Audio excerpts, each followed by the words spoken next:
سلام زخبركم تخاتلت سينما سمرة خميت صنيحكم الجوين كم تلمد شاي مدرخ زور فرنسا حزنا قريبنا لنا فلما كلكم تخاتلت سينما سمرة شير لايك بمبارن مدبكم مدب سينما سمرة أو سبورت صغيط أصل تسرح نزا مدب نمع بايد ما توم شير لايك زي جبركم شير لايك تجبروا خنا زخاخر نفتو كمون هنا صريتن زلكم أمناي كومنت تصحفلنا بزقات أمين الزخاخر زامدب زي أكباهم نباهم بأخم سلطونت أو سبورت صغيط تسرح وشنو وتأن زركب تخاتالي كل دما أب حدا ما قد تقرب يا موس لزي نظام دب نخنا أبيا كلاتنا تعرتنا نكبر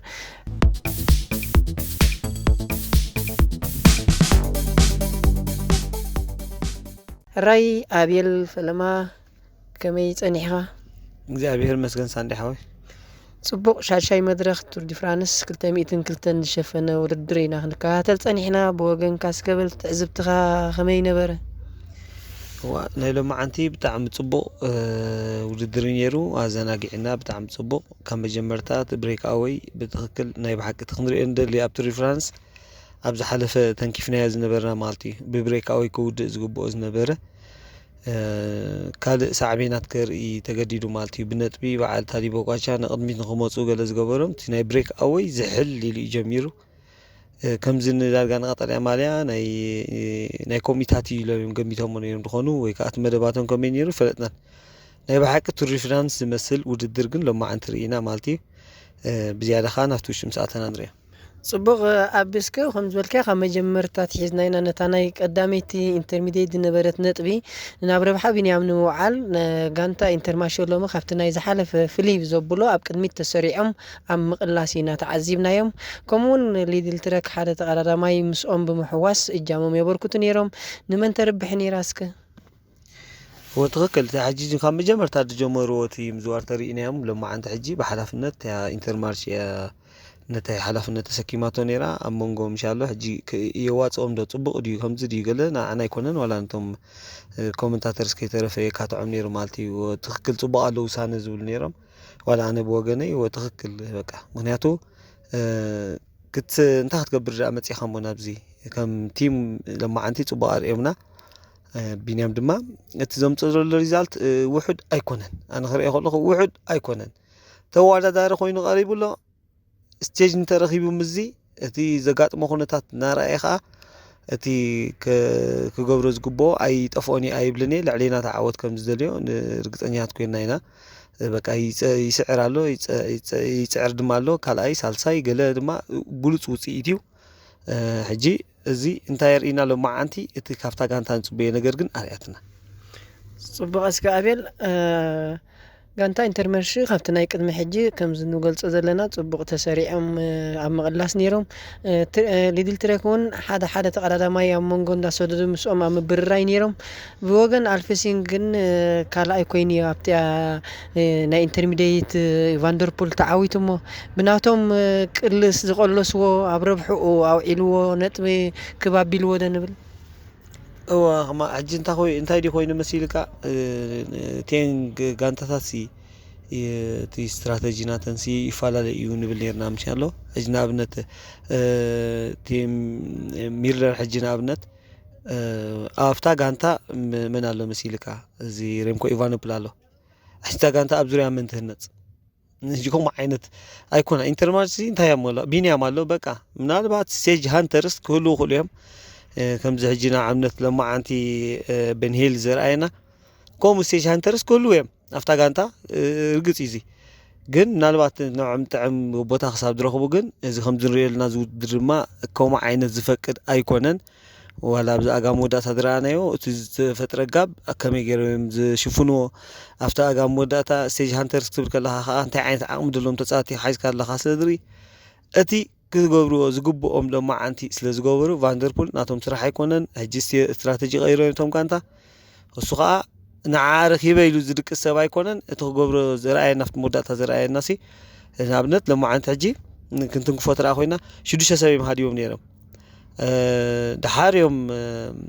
ኣብ ከባቢ 190 ገለን ኣብዮም በዓል ሳይም በዓል የይትስ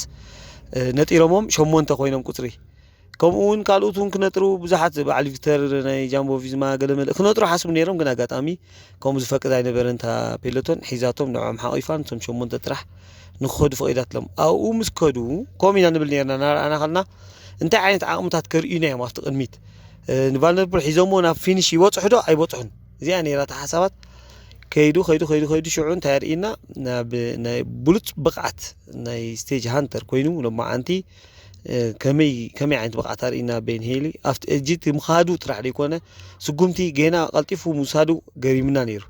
ብድሕሪ ስጉምቲ ወሲዱ ጥራሕ ዘይኮነ ዓቕሙ ሰብሲቡ ብጣዕሚ ብሉፅ ኣዛውራ ብሉፅ ቁመና ነቲ ደቂሲ ዋላ ካልእ እኮ ኣብ መንጎ ኣታክ ገይሮም ንዕኡ ክስዕቦ ክፍትኑ ከለዉ እኳ ነቲ ይፀብብ ዶ ይፀብብን ጭንቕ ነርና ንሕና ኣክንዲ ዝፀብብ ግን የግፍሖ ጥራሕ ነይሩ ናግፍሐ ናስፈሐ ኣብቲ መወዳእታ ብሉፅ ብቕዓት ናቱ ኣርኢና ኣብ ኩሉ ዓይነት ውድድራት ከዓ ኣርኢና ንኣብነት ብሉፅ ቀዳማይ ናይ ሎማዓንቲ ኣግሬሲቭ ራይደር ይግብኦ ወሲድዎ እቲ ብዓብዩ ስቴጅ ረኺቡ ስቴጅ ቀሊል ነገር ኣይኮነ ኣብ ቱር ደ ፍራንስ ትረክብ ረኺቡ ኣብ ጻዕዳ ማልያ ኣበይ ደረጃ መፂሎ ሕጂ እዝስ ቀሊል ነገር ኣይኮነን በኒሄልስ ብጣዕሚ ሎማዓንቲ ብሉፅ ውድድር ብሉፅ ፀወታ ይርኢና ከምዚ ይመስል ነገር ማለት ጽቡቕ ኣቤ ንድሕሪት ምልስ ኢልና እንተዳ ተዓዚብና 6 ድሓር 2-8 ኮይኖም ቀዳመይቲ ግሩብ እዮም ኣብ ምቕላስ ዝርከቡ ነይሮም እዘን ዓበይቲ ጋንታታት ሙቭስታር ሊድል ትረክ ከምኡ ኩሎም እቶም ኣለዉ ዝበሃል ተቐዳደምቲ ሰዲደን በዓል ቫንደርፑል ሰዲደን ኣልፌሲን ስለዚ እዘን ዓበይቲ ጋንታታት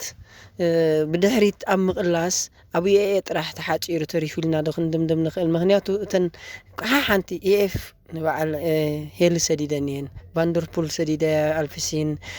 ሙቭስታር እተን ዓበይቲ ጋንታታሲ ሓደ ሰዲደን እየን ብስትራቴጂ ደኸው እሱንዲ ሓቂ እሱኳይ ኣርኪዕ ሕጂ ከም ዋላ ኣፍቲ ኣጋ ኣብ ፍርቂ ከሎ ትውድድርሲ መን ሓላፍነት ወስድ ኢልና ገና ከይገፍሖ ከሎ ገለ ክኸውን ከሎሲ መን ሓላፍነት ወስድ ኢልና ክንዛረብ ከለና ምሶም ኣብ ከባቢና ዝነበሩ ኣፍቀር ስፖርት እንታይ ንብል ነይሮም ኣርኪዕ እምበር ሕዝዋ ንምንታይ እዋ ስቴጅ ስለዝደሊ ጻዕዳ ማልያ ሕጂ ተመንጢሉ ስለዘሎስ ስቴጅ ስለዝደልስ ንዑ ዶ ሰርሑ ዝኾኑ ንኮክላን እጂ እዋ ጽቡቕ ድሓን የይ እምበር ሕዝዎ ምክንያቱ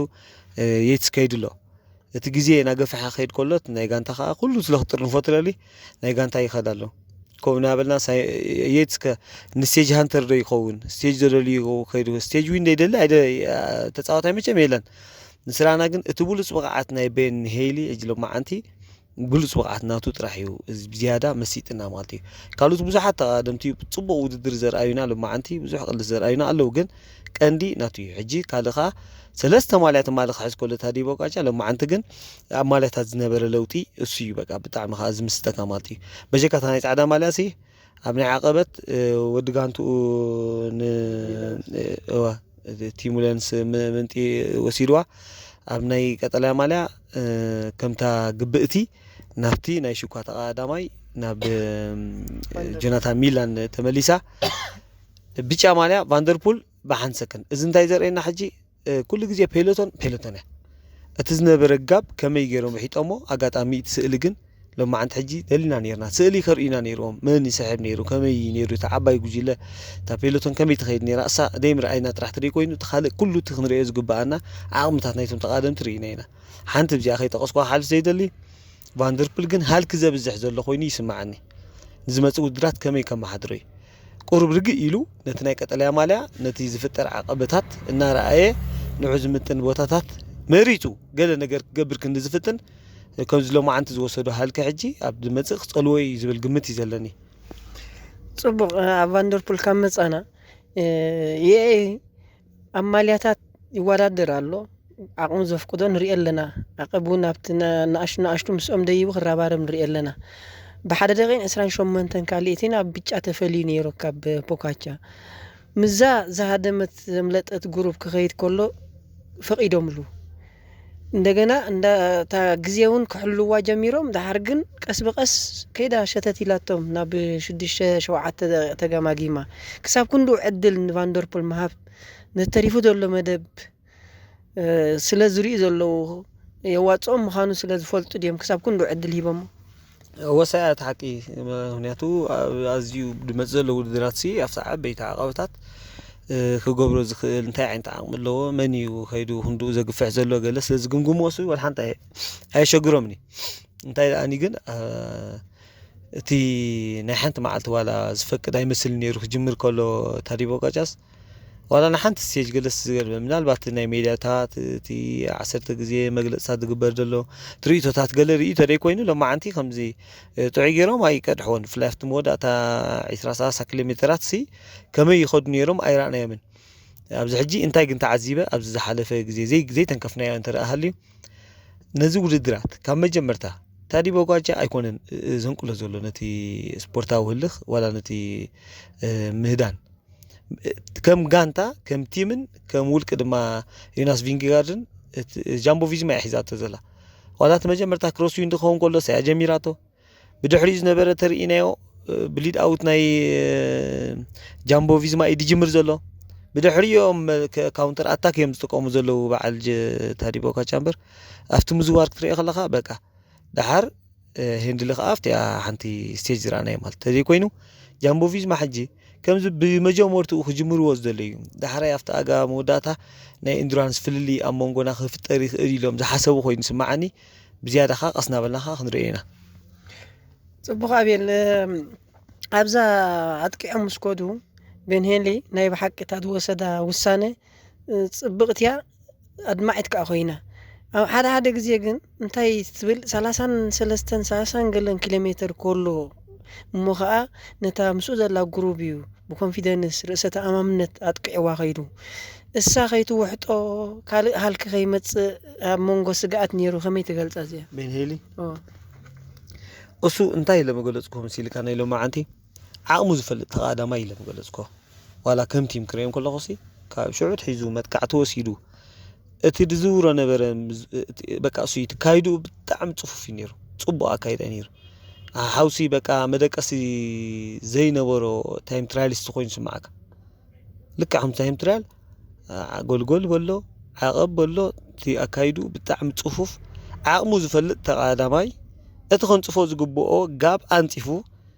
ቶታሊ ካብ ዘይነበረ ናብ ውድድር ይመጽእ ኣሎ ኣብ ኩሉ ዓይነት ነጥብታት ማለት ኣብ ኩሉ ዓይነት ማለት ኣብ ኩሉ ዓይነት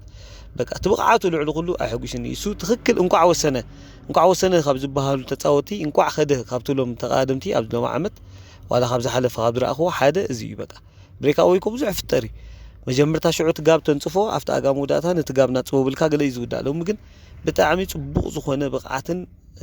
ናይ ውድድር መንፈስ ኣርኢና بنهلي حدا خافتم نايب حقي نفعت تصواتي حياة تصواتي لو عمت كساب شاد شي مدرخ زغنا نجر عبد معير أنا لنيرنا مستناي تحلفة تمكرون أبز وان زلق أومان نقص علي أبزن تريفن دلوا خميك قص علي هو تركل أجي انتي مسيلك ولا لحن ب كقصل قال زي كونس إسران حمشتن درجة ما حيشلولس تاري بوكاچا ولا إيفانوبول فاقلين ولا فينجيغارد جورغونسن حنتي ستيب تحت مليسو مالو فاندربول حموشت درجة ما حيشلو عيسران حموشتن درجة ما حيشو أب ولا أبنا يلو جيسس متيلو بين هيلي إذا حجي قليل يكونن بتعم صبغ لما عنزر عينا ودر جن انت يحجي نستيج وين يلنديو خمس غير ودلو بدحريو خ زفطرو لهالكي انت صباح خمي قاطرو እዚ ሕጂ ኣገዳሲ ኮይኑ ስማዕኒ ጽቡቕ ኣብየል እስከ ከም ዝገለጽናዮ ሎም መዓልቲ ዝነበረ ውድድር ኩሎም ተዓዘብትና እዚ ዝገልጾ ጸናኻ ሓበሬታ ገለ ሰኒቖም ክኾኑ ተስፋ ንገብር ጽባሕ ተሪፉ ዘሎ ሸውዓይ መድረኽ ሓበሬታ ክትቦም ዝምላእ ተሎ ፍሉይ ዘይበልናዮ ዘይተንከፍናዮ እንተለውን እግረ መንገድኻ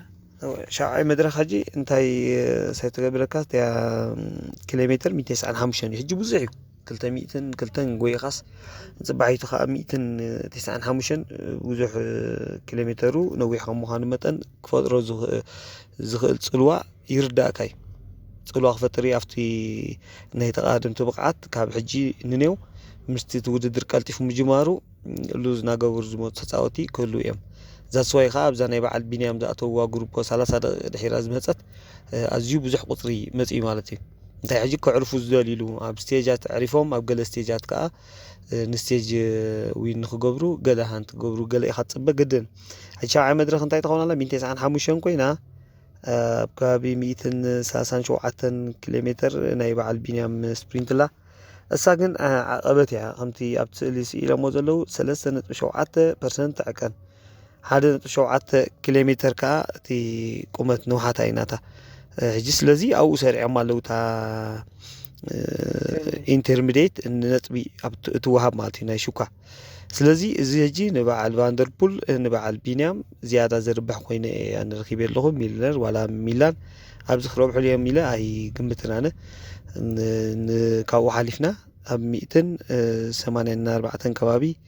184 170 ገለን ካታጎሪ 4 ኣላ 1.6 ኪሎ ሜትር 3.9% ትዕቀን ካታጎሪ 3 ድማ 2 ኪሎ ሜትር ግን 6.5 ትዕቀን እያ ማለት 6.5 ሕጂ ዳርጋ ካብዚ ናይ በዓል መንጉዳ ዝበልፅ ማለት እዩ 2 ኪሎ ሜትር ዋላ ይኹን ግን 6.5 ይዕቀን ኣሎ እዚኣ ክትፈላለዮም ትኽእል እያ ነቶም ተቓደምቲ ሕጂ እቲ ኢንተርሚዲየት ምስ ገበሩ በዓል ቢንያም እዚ ክድይዎ ደለዎም ተኽእሎ ሕጂ ትሑት እዩ ምስ ዝሪኦ ዘለና ኣቃውማ ናይዚ ውድድር ኣብቲ መወዳእታ ከዓ ካታጎሪ ስር ድማ ኮይና ትውድእ ማለት እዩ መወዳእታ እሳ ሕጂ 2 ኪሎ ሜትር ግን 7.1% ስለትዕቀን እዚኣ ከዓ ከምዚ ናይ ሎማዓንቲ ዝረኣናዮ ፍልይ ክተምፅእ ትኽእል እያ ኣብ መንጎ እዚ ሕጂ 7 ቶታል ነታ ዓቐብ ደሚሩ እዩ 7.1 7.7 ዕቀን ድብሎ ዘሎ ፐርሰንተጅ እምበር ኣብ መንጎ 11 ዝበፅሕ ከምዚ ናይ ሎማዓንቲ ረኣናዮ 14 ዝበፅሕ ግረዳንት ክርከብ ከሎ እሱይታት እዩ ነቶም ተቓደምቲ ክፈላሊ ከም ዝፈላለዩ ዝገብሮም ስለዚ ናይ ፅባሕ ውድድር እውን ኣዝያ መሳጢት ክትከውን ተስፋ ኣለኒ እታ ናይ ስፕሪንት ቦታ ግን ካልእ ለውጢ ተርእየና ኮይኑ ስማዓኒ ጆናታን ሚላን ዓብሊልዎ እንደሎ ነዚ ኢንተርሜድያ ይትበል ንገለ ይትበል ይኣኻኽቦ እዩ ዘሎ ግን ፅባሕ ፍልልይ ክትርእየና ኮይና ትስማዓኒ ምድላዋት ናይ ጆናታን ሚላን ሕጂ ፅባሕ ኢና ንሪኦ ሚዛን ጉዲሉ ይኹን ዋላ ገለ ገይሩ ነዚ ውድድር ተላሊሉ ይመፅእ ዘሎ ሕጂ ኣብ መንጎ ንቢንያምን ንቫንደርፑልን ተርብሕ ኢለን ዝሓስባ ምናልባት ሚላን ከእንታይ ዓይነት ተዋዳርነት ከርእየና እዩ እዚኣ ጥራሕ ኢና ንፅባሕ ጽቡቕ ኣፍተን ዝተረፈ ኣማልያታት ከመይ ሓንቲ ካልኢት እያ ኣብ ብጫ ዘላ ፍልሊ ከምኡ ናብ ናይ ዓቐበት ከም ዝኽንሪኦ ዝወዓልና ሎማ ኣብቶም ሃዲሞም ዝወዓል ተቓዳደምቲ ክመቓራሕ ይውዒሉ ሓደ ይከሰበሉን ፋሕ ስለ ዝበለ ኣርቢሕዎም እዩ ንበዓል ፖካቻ እዚ ግን እንታይ ሕጂ እዚኣ ናይ ሎማዓንቲ ናይ ዓቐብ ክወዛ ዝኽእል ሳብቲ ቀዳሚት ናይ ዓቐብ ብድወሰዳ እያ ሳያ ሕጂ ከምዚ ገይራቶ ዘላ ካታጎሪ ስሪ ከም ምዃኑ መጠን 2 ስለዝወሰደ 5 ነይሩ ነቲ 2 ናብ 7 ደይቦ እንታይ ግን እዚ ግን ኣብ ኣጋ መወዳእታ 160 ገለን ምስኮዱ 170 ገለን ምስኮዱ ዝመፅእ ዘሎ ዓቐበታት ስለዝኾነ ኣብዚ እቶም በዓል ታዲ ቦጋጫ ይኹኑ ዋላቶም ኣብ ናይ ጂሱ ዝዋደሩ ክነሶም ግን ነዚ ማልያታት እውን ዘድልዮም ተቓደምቲ ገለገለ ነጥብታት ኣዋህሊሎም ዘለዉ ዋላ ዩናስ ቪንጊጋር ዝምሕር ኣይኮነን ኣብዚታት ኣብዚ ሕጂ ግድነት ናብኣቶም ክብል እዩ ማልያታት ለውጢ ድማ ክመፅ እዩ ግድነት ናይ ማልያ ለውጢ ፅባሕ ሕጂ ክንርኢ ኢና ምክንያቱ እሱ ናይ ህርፋን ናይ ዓወት ዘለዎ ስለንፈልጦ ታዲ ቦጋጫ ፅባሕ ነቲ ማልያ ንከምፅኦ በለ ሓንቲ ይሽግሮን እዩ ሓንቲ ካልኢት ኣይኮነን ዋላ ካብኡ ንላዕሊ ነይሩ ተትኸውን ክመልሶ ከም ዝኽእል ርግፀኛ እየ ጽቡቕ እሞ ኣብየል ሃፍቶም ስለቲ ሞያዊ ትንተናኻ ኣዝና ነመስግን ብሽም ኩሎም ተኸታተልቲ ሲነማ ሰመረ ኸበርኩም ተኸታተልቲ ሲነማ ሰመረ ገለ ሓበሬታ ሰኒዕኩም ክትኮኑ ሰብ ሙሉእ ተስፋይና ኣብ ሻውዓይ መድረክ ክንራኸብ ኢና ንሎሚ ዝፀንሐና ምስ ተንታና ኣብየል ሃፍቶም ዝተኸታተልኩሞ እዩ ነይሩ ሰላም